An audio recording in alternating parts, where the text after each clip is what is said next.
অনেক অনেক বছর আগে ধূসর পাহাড়ের কোলে ছিল এক ছোট্ট সাদাসিধে বস্তি।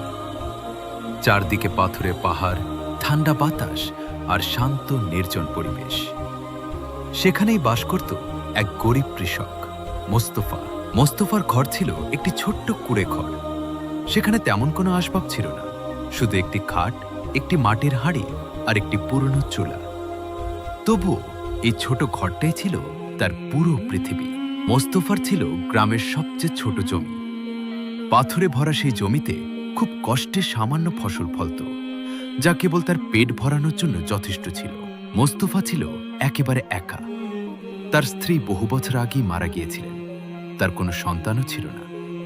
তার একমাত্র সঙ্গী ছিল কিছু পাখি, যাদের সাথে সে নিজের শুকনো রুটির টুকরো ভাগ করে খেত। বস্তির ওপরের সবচেয়ে উঁচু পাহাড়ের চূড়ায় ছিল এক রহস্যময় দুর্গ, কিলা আকি কেশিয়া। কেউ কখনো সেখানে যাওয়ার সাহস করত না, কারণ সবাই জানত এটি একটি অভিশপ্ত জায়গা। লোককথায় বলা হতো সেই দুর্গে বাস করে এক শক্তিশালী ও রহস্যময় জাদুকর, বার্কাস। বলা হয় সে শত শত বছর ধরে বেঁচে আছে। তার নিষ্ঠুরতা আর লোভের জন্য সে কুখ্যাত।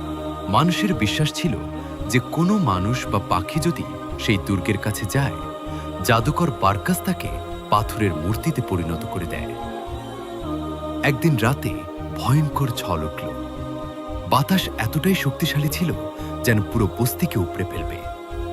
মোস্তফার ছোট্ট ঘরটিও সেই ঝড়ে কেঁপে উঠছিল।